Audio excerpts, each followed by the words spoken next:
Hello दोस्तों, हिंदी कक्षा में आपका स्वागत है। आज हम कक्षा 9 की हिंदी पाठ्य पुस्तक क्षितिज का पाठ 2 ल्हासा की ओर पढ़ेंगे। यह एक यात्रा वृतांत है और इसके लेखक हैं राहुल सांकृत्यायन। पाठ को शुरू करने से पहले हम पाठ के लेखक राहुल सांकृत्यायन का जीवन परिचय जान लेते हैं। राहुल सांकृत्यायन का जन्म सन 1893 में उनके ननिहाल गांव पंदहा, जिला आजमगढ़, उत्तर प्रदेश में हुआ था। उनका पैतृक गांव कनैला था।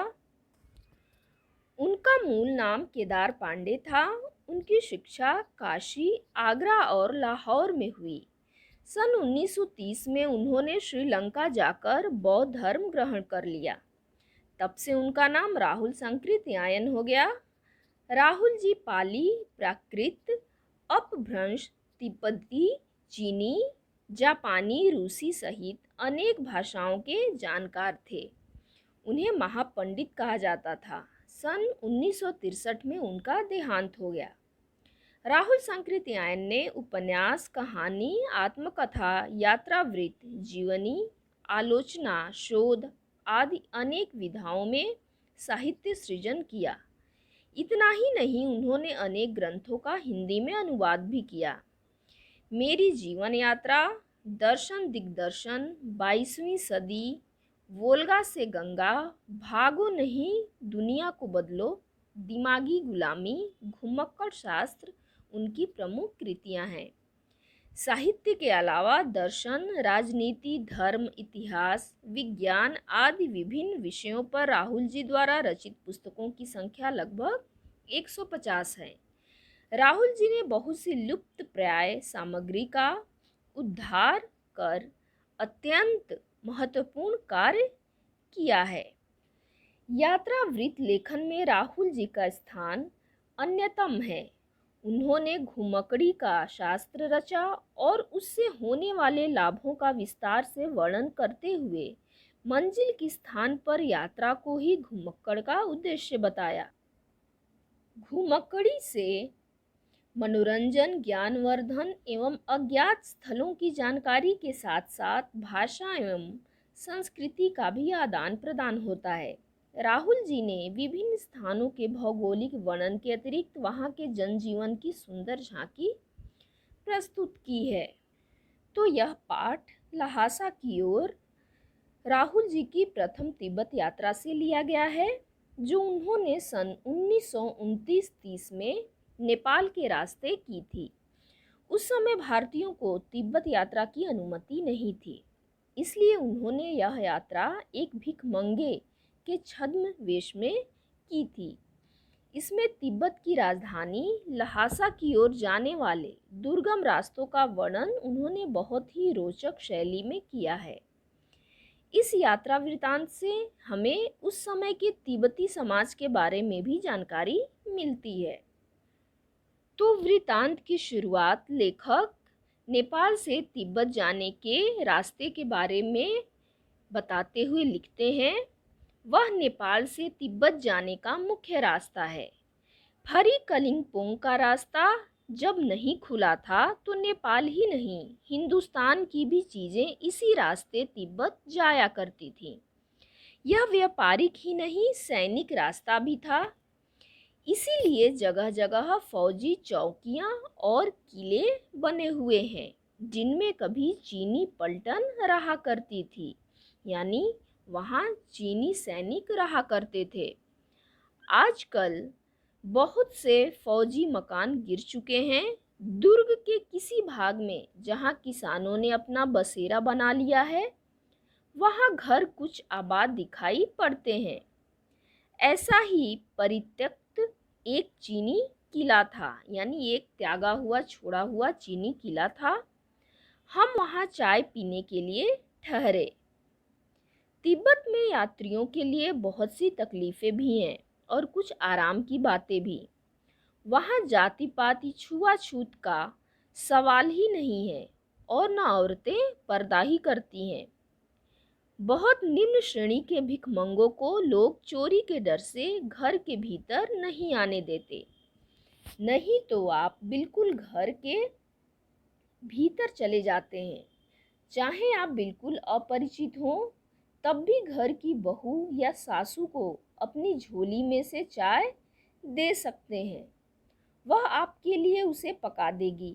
मक्खन और सोडा नमक दे दीजिए। वह चाय चोंगी में कूटकर उसे दूध वाली चाय के रंग की बना के मिट्टी के टोटीदार बर्तन में रख के आपको दे देगी। यदि बैठक की जगह चूल्हे से दूर है और आपको डर है कि सारा मक्खन आपकी चाय में नहीं पड़ेगा, तो आप खुद जाकर चोंगी में चाय मथ कर ला सकते हैं। चाय का रंग तैयार हो जाने पर फिर नमक मक्खन डालने की ज़रूरत होती है। परित्यक्त चीनी किले से जब हम चलने लगे तो एक आदमी राहदारी मांगने आया। राहदारी यानी कि कर मांगने आया, रास्ते का कर। हमने वह दोनों चीटें उसे दे दी। शायद उसी दिन हम चोंगला के पहले के आखिरी गांव में पहुंच गए। यहाँ भी सुमति के जान पहचान के आदमी थे। तो सुमति कौन है? सुमति लेखक के मित्र हैं। तो यहाँ भी सुमति के जान पहचान के आदमी थे और भिखमंगे रहते भी ठहरने के लिए अच्छी जगह मिली। 5 साल बाद हम इसी रास्ते लौटे थे और भिखमंगे नहीं, एक भद्र यात्री के वेश में घोड़ों पर सवार होकर आए थे। किंतु उस वक्त किसी ने हमें रहने के लिए जगह नहीं दी और हम गांव के एक सबसे गरीब झोपड़े में ठहरे थे। बहुत कुछ लोगों की उस वक्त की मनोवृत्ति पर ही निर्भर है। मनोवृत्ति यानी उनकी सोच पर निर्भर है। खासकर शाम के वक्त छंग पीकर बहुत कम होश हवास को दुरुस्त रखते हैं।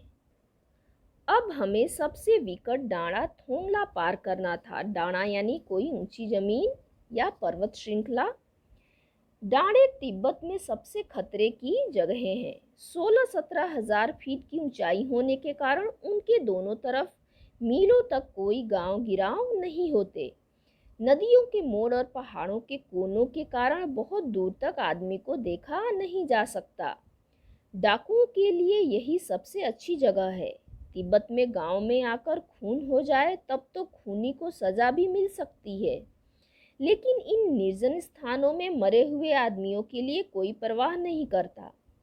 सरकार खुफिया विभाग और पुलिस पर उतना खर्च नहीं करती और वहाँ गवाह भी तो कोई नहीं मिल सकता। डकैत पहले आदमी को मार डालते हैं, उसके बाद देखते हैं कि कुछ पैसा है कि नहीं। हथियार का कानून न रहने के कारण यहाँ लाठी की तरह लोग पिस्तौल बंदूक लिए फिरते हैं। डाकू यदि जान से न मारे तो खुद उसे अपने प्राणों का खतरा है। गांव में हमें मालूम हुआ कि पिछले ही साल थोंगला के पास खून हो गया। शायद खून की हम उतनी परवाह नहीं करते क्योंकि हम भिखमंगे थे और जहाँ कहीं वैसी सूरत देखते टोपी उतार, जीभ निकाल, कुची कुची, दया दया 1 पैसा कहते भीख मांगने लगते। लेकिन पहाड़ की ऊंची चढ़ाई थी, पीठ पर सामान लादकर कैसे चलते? और अगला पड़ाव 16-17 मील से कम नहीं था। मैंने सुमति से कहा कि यहाँ से लंकोर तक के लिए 2 घोड़े कर लो, सामान भी रख लेंगे और चढ़े चलेंगे। दूसरे दिन हम घोड़ों पर सवार होकर ऊपर की ओर चले। डाँड़े से पहले एक जगह चाय पी और दोपहर के वक्त डाँड़े के ऊपर जा पहुँचे। हम समुद्र तल से 17-18 हजार फीट ऊंचे खड़े थे। हमारी दक्षिण तरफ, दक्षिण यानी दक्षिण तरफ, पूरब से पश्चिम की ओर हिमालय के हजारों श्वेत शिखर चले गए थे। भीटे की ओर दिखने वाले पहाड़ बिल्कुल नंगे थे। भीटे का अर्थ है टीले के आकार का ऊंचा स्थान। तो भीटे की ओर दिखने वाले पहाड़ बिल्कुल नंगे थे। न वहाँ बर्फ की सफ़ेदी थी, न किसी तरह की हरियाली। उत्तर की तरफ बहुत कम बर्फ वाली चोटियाँ दिखाई पड़ती थीं। सर्वोच्च स्थान पर डाँड़े के देवता का स्थान था, जो पत्थरों के ढेर, जानवरों की सींगों और रंग बिरंगे कपड़े की झंडियों से सजाया गया था। अब हमें बराबर उतराई पर चलना था। चढ़ाई तो कुछ दूर थोड़ी मुश्किल थी, लेकिन उतराई बिल्कुल नहीं। शायद दो एक और सवार साथी हमारे साथ चल रहे थे। मेरा घोड़ा कुछ धीमे चलने लगा। मैंने समझा कि चढ़ाई की थकावट के कारण ऐसा कर रहा है और उसे मारना नहीं चाहता था। धीरे धीरे वह बहुत पिछड़ गया और मैं दोन की वस्तुओं की तरह अपने घोड़े पर झूमता हुआ चला जा रहा था। जान नहीं पड़ता था कि घोड़ा आगे जा रहा है या पीछे। जब मैं जोर देने लगता तो वह और सुस्त पड़ जाता। एक जगह दो रास्ते फूट रहे थे। मैं बाएं का रास्ता ले मील डेढ़ मील चला गया। आगे एक घर में पूछने से पता चला कि लंगकोर का रास्ता दाहिने वाला था। फिर लौटकर उसी को पकड़ा। 4-5 बजे के करीब मैं गांव से मील भर पर था तो सुमति इंतजार करते हुए मिले। मंगोलों का मुंह वैसे ही लाल होता है और अब तो वह पूरे गुस्से में थे। उन्होंने कहा, मैंने 2 टोकरी कंडे फूंक डाले, 3-3 बार चाय को गर्म किया। मैंने बहुत नरमी से जवाब दिया, लेकिन मेरा कसूर नहीं है मित्र। देख नहीं रहे हो कैसा घोड़ा मुझे मिला है। मैं तो रात तक पहुंचने की उम्मीद रखता था। खैर, सुमति को जितनी जल्दी गुस्सा आता था उतनी ही जल्दी वह ठंडा भी हो जाता था। लंगकोर में वह एक अच्छी जगह पर ठहरे थे। यहाँ भी उनके अच्छे यजमान थे। पहले चाय सत्तू खाया गया। रात को गर्मा गर्म थुक्पा मिला। थुक्पा एक विशेष प्रकार का खाद्य पदार्थ है। अब हम थिंगरी के विशाल मैदान में थे, जो पहाड़ों से घिरा टापू सा मालूम होता था, जिसमें दूर एक छोटी सी पहाड़ी मैदान के भीतर दिखाई पड़ती है। उसी पहाड़ी का नाम है थिंगरी समाधि गिरी।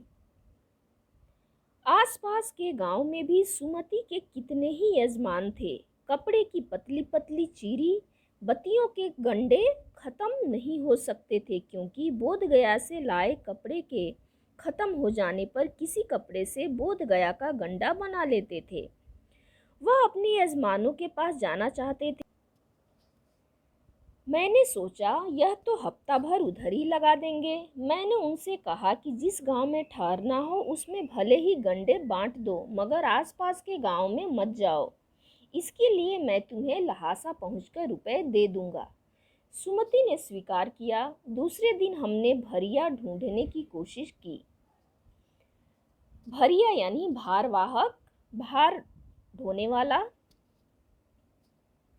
लेकिन कोई न मिला। सवेरे ही चल दिए होते तो अच्छा था, लेकिन अब 10-11 बजे की तेज धूप में चलना पड़ रहा था। तिब्बत की धूप भी बहुत कड़ी मालूम होती है। यद्यप थोड़े से भी मोटे कपड़े से सिर को ढांक लें तो गर्मी खत्म हो जाती है। आप 2 बजे सूरज की ओर मुंह करके चल रहे हैं। ललाट धूप से जल रहा है और पीछे का कंधा बर्फ हो रहा है। फिर हमने पीठ पर अपनी अपनी चीजें लादी, डंडा हाथ में लिया और चल पड़े।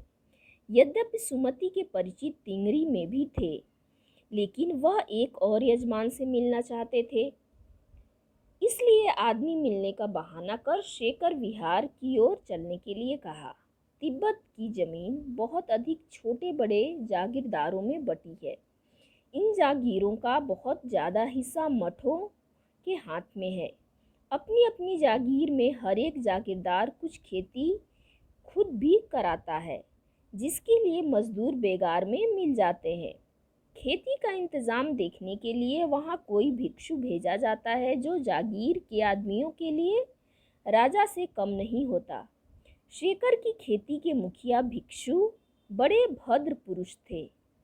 वह बहुत प्रेम से मिले। हालांकि उस वक्त मेरा भेष ऐसा नहीं था कि उन्हें कुछ भी ख्याल करना चाहिए था।